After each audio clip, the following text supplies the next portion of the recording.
Hello students, today we are going to start our new chapter of accountancy, class 11th, and the name of the chapter is Accounting Principle. Students, first of all we will have to know what is the meaning of accounting principle.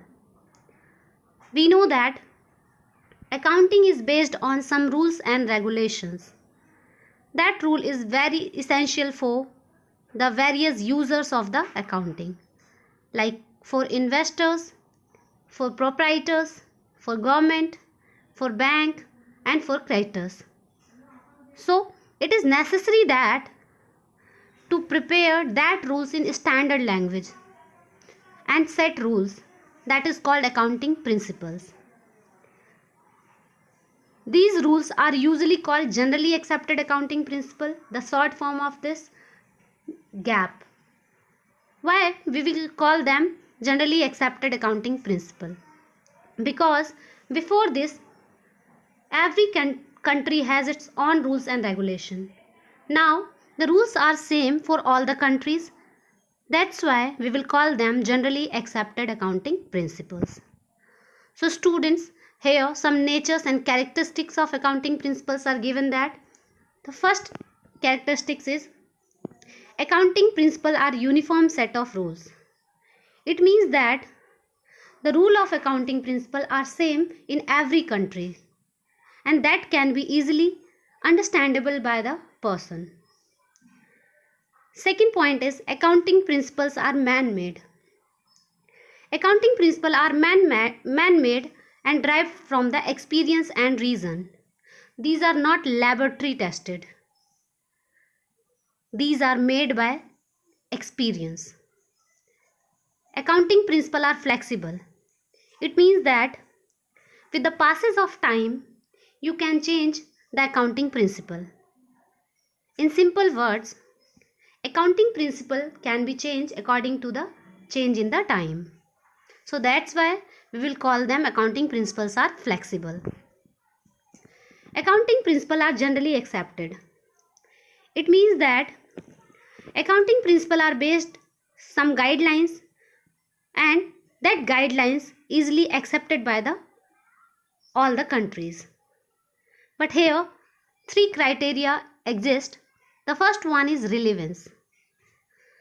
A principle is relevant if it results in information that is useful to the users of the accounting information. It means that accounting principle only represent relevant information. Second one is objectivity. Accounting principle provide certain result when the judgment of the accounting is not biased.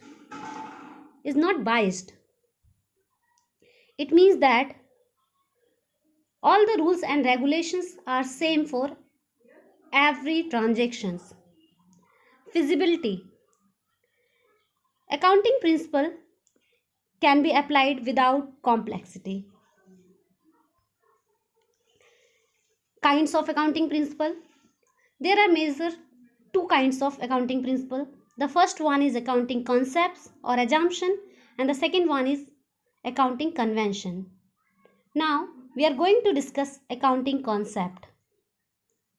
Accounting concept means the principle that convey all the peoples to the same message, same meaning. That is called accounting concept.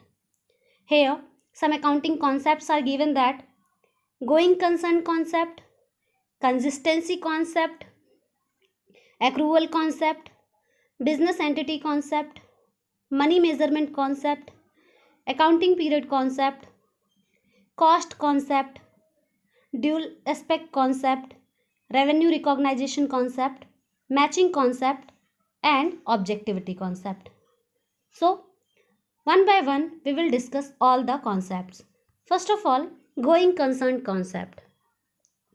Going concern concept is a fundamental concept, and according to this concept it is assumed that business will continue for a long period of time. If any person started a business, that time the person assumed that the business will start for a long period, not for the short period. So that is going concern concept.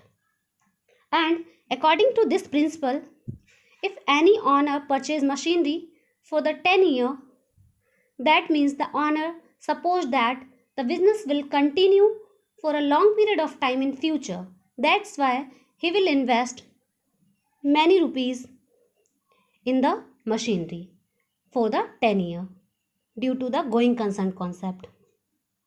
Second one, consistency concept. Consistency concept is also a fundamental concept, and according to this concept, if any business will choose one method, that time he will have to convey the same method in the next year. So, in simple words, if any business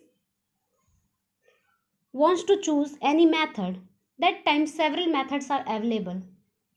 But if once the method has been chosen, that cannot be changed in the future. For example, there are various methods of calculating depreciation, like written down value method, straight line method, and the business have choice. You can choose any one of the method. But if you once choose the method, that time you will consider the same method to the next year and the next to next year. We can't change that method. So that is called consistency concept. The next concept is accrual concept. Accrual concept is also a fundamental concept. And according to this concept, cash transaction as well as credit transaction both are important. So it provides the actual result of the business.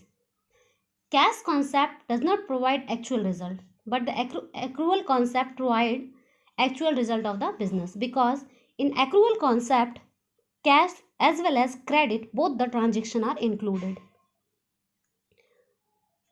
The next one is business entity concept. According to business entity concept, business is treated as separate legal entity from its owners, its creditors, its managers and others. It means that business is different and the owner is different. And the business can run according to business point of view, not the owner point of view. The expenses of the owner will not consider the expenses of the business, and the expenses of the business is not considered the expenses of the owner. Both are separate entity.